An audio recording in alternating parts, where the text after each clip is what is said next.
రాజవంశానికి సంబంధించిన రాజా స్వరణేంద్ర భూపతి అనుమానాస్పద రీతిలో మరణించారు. అతని హత్యతో ప్రమేయం ఉందన్న అనుమానం ఉన్నవాళ్లు అనుమానాస్పద రీతిలో మరణిస్తున్నారు. సెవెన్ విల్లాలో హత్యల మిస్టరీ. ఎవరా అసలు హంతకుడు? సాక్షి పత్రికలో విజయార్కే గారు రాసిన crime thriller story seven villa.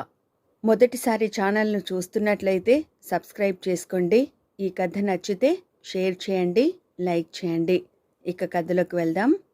ఆకాశానికి భూమికి మధ్య వేలాడే అద్భుత కట్టడంలా నగర వాతావరణానికి దూరంగా ఉన్న సెవెన్ విల్లా ప్రపంచంలోని 7 వింతలను తలదన్నేలా కనిపిస్తోంది.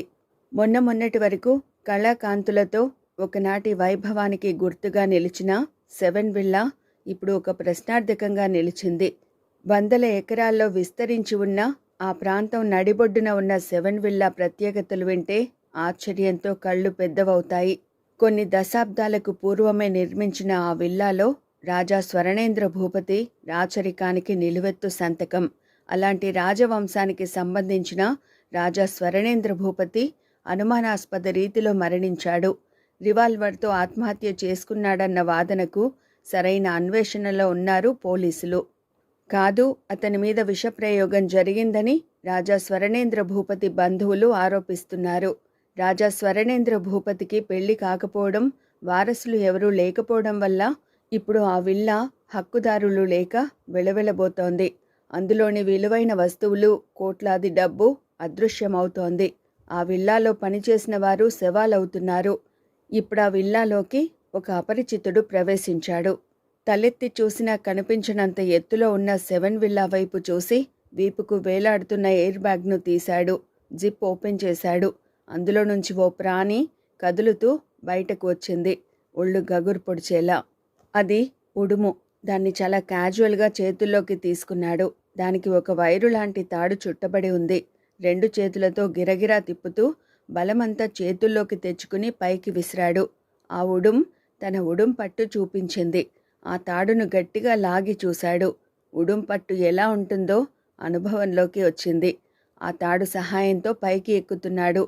అక్కడ మృత్యువు ఏ రూపంలో ఉన్నదో తెలియని పరిస్థితి. సరిగ్గా 3 రోజుల ముందే ఆ విల్లా వాచ్మెన్ హత్యకు గురయ్యాడు. బతుకు తెరువు కోసం నేపాల్ నుంచి వచ్చిన అతడిని కొందరు హత్య చేశారు. ఆ విల్లాలో ఉన్న సొత్తును దోచుకోవడానికి వచ్చిన దోపిడీ దొంగల పనే అని పోలీసుల అనుమానం. ఆ విల్లాను పోలీసులు సీజ్ చేశారు. పరిసర ప్రాంతంలో గస్తీ పెంచారు. స్వరణేంద్ర భూపతికి ఉన్న పేరు ప్రతిష్టల రీత్యా ఈ కేసును సవాలుగా తీసుకుంది ప్రభుత్వం. స్వరణేంద్ర భూపతి ఉంటే పరిసర ప్రాంతంలో సందడే. ఎప్పుడూ వెంట ఉండే బౌన్సర్లు, బంది మాగదులు, అనుమాయులు, రాజకీయ ప్రముఖులు, వ్యాపారవేత్తలు, అతని చుట్టూ ఉండే కోటరీ. ఒక వ్యక్తి మరణంతో బోసిపోయింది. ఒక వ్యక్తి మరణం ఎంత భయానకమైన నిశ్శబ్దంలోకి నెట్టివేస్తుందో ఈ సంఘటన తెలియజేస్తుంది. అపరిచితుడు విల్లా పై భాగానికి చేరుకున్నాడు. తాను ఎంతటి సాహసానికి ఒడిగడుతున్నాడో తెలుసు. గెలుపు సాధించాలంటే యుద్ధం చేయక తప్పదు. విల్లా పై అంతస్తు నుంచి లోపలికి ప్రవేశించాడు. ఆ విల్లాకు సంబంధించిన బ్లూ ప్రింట్ అతని దగ్గర ఉంది. అతని జేబులో శక్తివంతమైన టార్చ్ లైట్ ఉంది. స్వరణేంద్ర భూపతి మరణించాక ముందు జాగ్రత్తగా ఆ విల్లా ఎలక్ట్రిసిటీని కట్ చేసింది పోలీస్ శాఖ. ఆ అపరిచితుడు అక్కడి నుంచి రాజా స్వరణేంద్ర భూపతి పడగ్గదికి వెళ్ళాడు. ఆ పడగ్గదే లక్షల విలువ చేసే ఫర్నిచర్తో నిండి ఉంది.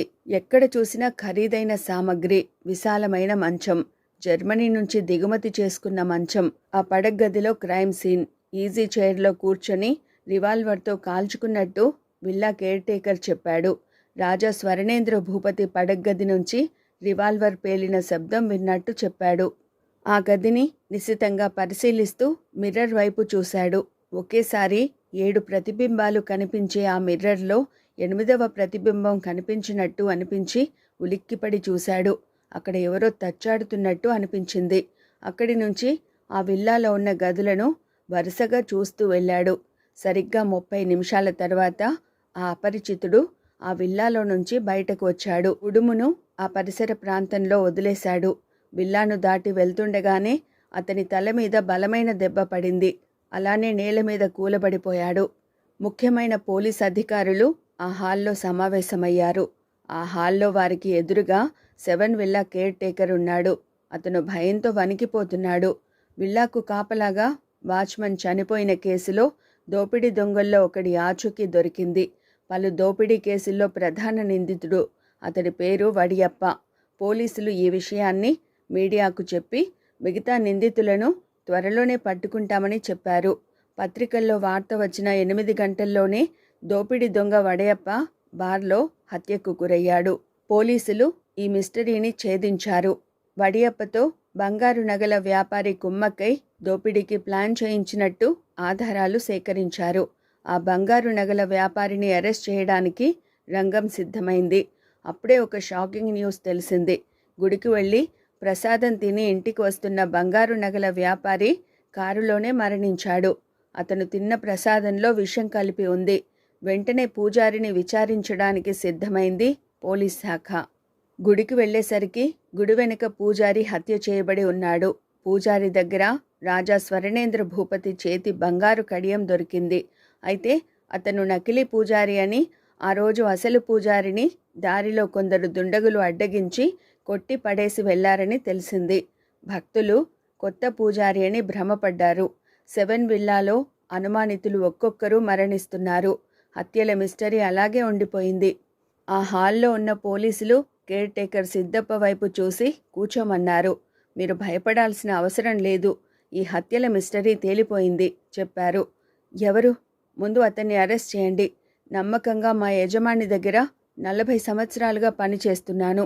నా మీద ఎన్నో బాధ్యతలు పెట్టారు. ఎన్నో ట్రస్టులున్నాయి. రాజా స్వరణేంద్ర భూపతి గారి మరణంతో నేను ఒంటరి వాడిని అయ్యాను. విల్లాలో ఖరీదైన వస్తువులు చోరీ జరుగుతున్నాయి. వరుస హత్యలు జరుగుతున్నాయి భయంగా చెప్పాడు. మీకు కాళిదాసు గురించి తెలుసా?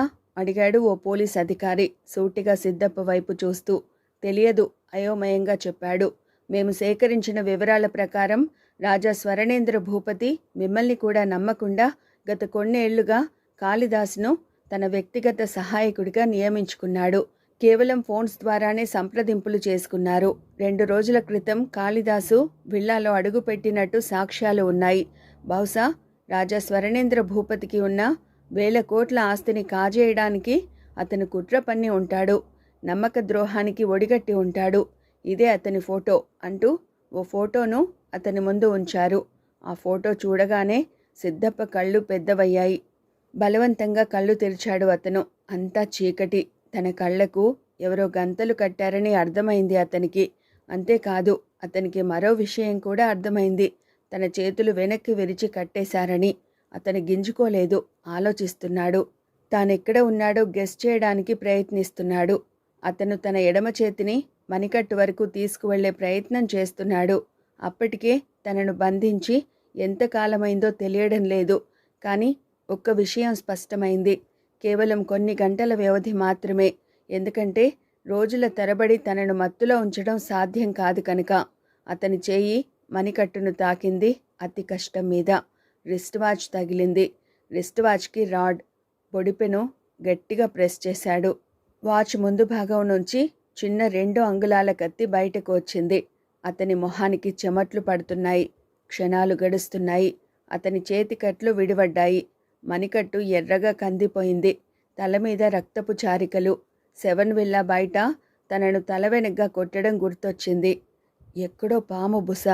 మెల్లిమెల్లిగా అతనికి ఆ పాము తను ఉన్న ప్రాంతంలోనే ఉందన్న విషయం తన కళ్ళకు గంతలు విప్పాక అర్థమైంది. అంత చీకటి, చీకటి మాటున జరిగే అకృత్యాలకు సాక్షి అన్నట్టు. అతని కళ్ళు ఆ చీకటికి అలవాటు పడ్డానికి కొంత సమయం పట్టింది. మెల్లిగా చేతులు మెడ రుద్దుకుంటూ లేచాడు.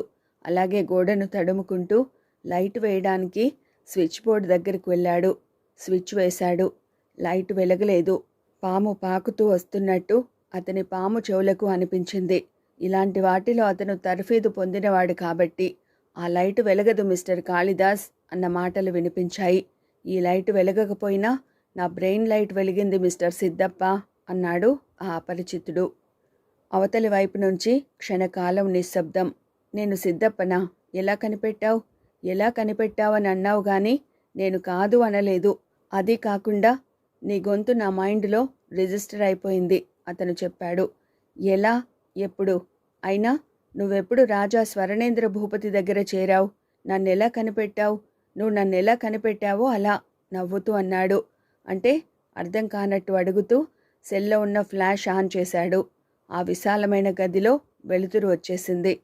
స్పెషల్ ఇన్వెస్టిగేషన్ టీం అంటే సిట్ ఆఫీసర్ని. ఆ మాత్రం తెలుసుకోలేనా? ఎప్పుడైతే రాజా స్వరణేంద్ర భూపతి ఆత్మహత్య వార్త బయటకు వచ్చిందో నా ఇన్వెస్టిగేషన్ అడ్వెంచర్ మొదలైంది. దోపిడీ దొంగలు పథకం ప్రకారం దొంగతనం చేయడంలో నీ హ్యాండ్ ఉందని అర్థమైంది. కేసును పక్కదారి పట్టించడానికే నువ్వు దొంగతనం ప్లాన్ చేశావని, దోపిడీ దొంగ వడియప్పతో నువ్వు చేయించిన దొంగతనం బయటపడుతుందని అతడిని చంపేశావు. ఆ విషయం తెలిసిన వాచ్మన్ని హత్య చేశావు. మా అనుమానం బంగారు నగల వ్యాపారి మీదకు వెళ్ళిందని తెలియగానే పూజారితో ప్రసాదంలో విషం పెట్టి చంపించావు. ఆ పూజారి మీద మాకు అనుమానం కలిగిందని తెలియగానే అతన్ని చంపి బంగారు కడియాన్ని అక్కడ వదిలి మా అనుమానాన్ని పూజారి మీదకు మళ్ళేలా చేశావు. కానీ నువ్వు చేసిన పొరపాటు బంగారు కడియం. రాజా స్వరణేంద్ర భూపతి చనిపోయిన సమయంలో ఆ బంగారు కడియం నీ చేతికి ఉండడం టీవీలో స్పష్టంగా ఉంది. అన్నింటికన్నా రాజా స్వరణేంద్ర భూపతి ఆత్మహత్య కథ. పాయింట్ బ్లాంక్లో ఆయుధం పేలగానే ఆపోజిట్ డైరెక్షన్లో కానీ పక్కకు కానీ పడిపోవాలి. ఎడమ కణితిపై పిస్టల్తో కాల్చుకుంటే బుల్లెట్ కుడి కణితి నుంచి బయటకు వెళ్ళి గోడకు తగలాలి. అప్పుడు ఆపోజిట్ సైడ్ నుంచి రక్తం రావాలి. రాజా స్వరణేంద్ర భూపతిది ఎడమ చేతి వాటం. అతని మీద విషప్రయోగం కొన్ని నెలలుగా జరుగుతూనే ఉంది. నన్ను నువ్వు బంధించిన రోజు ఈ విషయాలు గమనించాను. అంతేకాదు, అద్దంలో ఓ పక్కన ఉన్న నిన్ను నా బటన్ కెమెరా బంధించింది. అందుకే కాళిదాసు డ్రామా ఆడాను. నువ్వు నన్ను ఇక్కడే బంధిస్తావని తెలుసు. ఇది 7 విల్లా అని తెలుసు అన్నాడు అతను. ఎలా తెలుసుకున్నావు? పోలీస్ డిపార్ట్మెంట్ ఇక్కడ పవర్ తీయించింది కదా, దాంతోపాటు సీక్రెట్ కెమెరాలు నేను పెట్టాను. రాజా స్వరణేంద్ర భూపతి అతి ప్రమాదకరమైన డివోచి అనే దక్షిణాఫ్రికా విషసర్పాన్ని పెంచుకుంటున్నాడు. 9 అడుగుల విషసర్పం. దానికి రోజు ఆహారాన్ని స్వయంగా అందించేవాడు. ఆ విషయం ఎవరికీ తెలియదు, నీతో సహా. ఈ ఇంట్లోకి వచ్చినప్పుడు అతని డైరీలో చదివాను. నువ్వు రాజా స్వరణేంద్ర భూపతిని బంధించి విషప్రయోగంతోనే చంపేసి ఎవరిని విల్లాలోకి అడుగు పెట్టకుండా చేశావు. అనుమానం ఉన్నవారిని ఆనవాలు లేకుండా చేశావు. నిన్ను నమ్మినందుకు విషసర్పమే సిగ్గుపడేలా కాటు వేసి నీ స్వార్థమనే విషంతో రాజా స్వరణేంద్ర భూపతిని చంపేశావు బాధగా అన్నాడు సిట్ ఆఫీసర్ కార్తికేయ. ఇన్ని తెలిసిన నిన్ను వదిలేస్తే నాకు ప్రమాదం కదా అన్నాడు రివాల్వర్ తీసి కార్తికేయ వైపు గురిపెట్టి. అప్పుడే సెల్ ఫ్లాష్లో కార్తికేయ కాళ్ల దగ్గర 9 అడుగుల ప్రమాదకరమైన విషం ఉన్న డివోచి విషసర్పం ప్రత్యక్షమైంది. కార్తికేయ భయపడలేదు. దాన్ని తన చేతుల్లోకి తీసుకున్నాడు. చిత్రంగా అది కార్తికేయను చుట్టేసింది, ఏమీ చేయకుండానే. డియర్ డివోచి, నీ యజమానిని చంపిన వాడి మీద ప్రతీకారం తీర్చుకుంటావా, నన్ను మింగేస్తావా? చాయిస్ నీదే అన్నాడు నవ్వుతూ కార్తికేయ ఆ విషసర్పం వైపు చూస్తూ. సిద్ధప్ప పగలబడి నవ్వాడు. అది విషసర్పం. దానికి కాటేయడం మింగేయడమే తెలుసు. నా రివాల్వర్లో తూటా కూడా వేస్ట్. అది నిన్ను చంపే. ఇంకా అతని మాటలు పూర్తి కాకుండానే కార్తికేయను చుట్టేసిన డివోచి విషసర్పం గాలిలోకి లేచింది. దాని పడగ క్షణంలో 1000వ వంతులో సిద్ధప్ప తలను తాకింది. పాము తలలోకి సిద్ధప్ప శరీరం వెళ్తోంది. తన యజమానిని చంపిన దృశ్యం కనిపించినంత కసిగా, పైశాచిక స్వార్థంతో ప్రాణంలా నమ్మిన బంటు విశ్వాసఘాతుకానికి విషపు కోరలున్న విషసర్పం ప్రతీకారం తీర్చుకుంది. తన యజమానికి విశ్వాసాన్ని చూపించింది. తనకు ప్రతిరోజు ఆహారాన్ని అందించి తనను పెంచుకున్నందుకు కృతజ్ఞత చూపించింది. యజమాని హత్యకు ప్రతీకారం తీర్చుకుంది. కొన్ని వేల కోట్లు ఏమీ తీసుకువెళ్ళని రాజా స్వరణేంద్ర భూపతి, కొన్ని వేల కోట్లు స్వార్థంతో ప్రాణాలు కోల్పోయిన సిద్ధప్ప. కార్తికేయ బయటకు వచ్చేసరికి తెల్లవారుతోంది. ఒక చీకటిలో నిజం వెలుగులోకి వచ్చినట్టు. డివోచి సర్పాన్ని తన 2 చేతులతో అతి కష్టం మీద తీసుకుని 7 విల్లా బయటకు వచ్చి అడవిలో వదిలేశాడు. మా మనుషుల్లో ఉన్న విషయం కన్నా నీ విషయం ప్రమాదకరమైంది కాదు. వెళ్ళు ఫ్రెండ్, నీ సాహసం నేను గుర్తుంచుకుంటాను. ఈ రహస్యం నాలోనే ఉండిపోతుంది అంటూ ముందుకు నడిచాడు కార్తికేయ.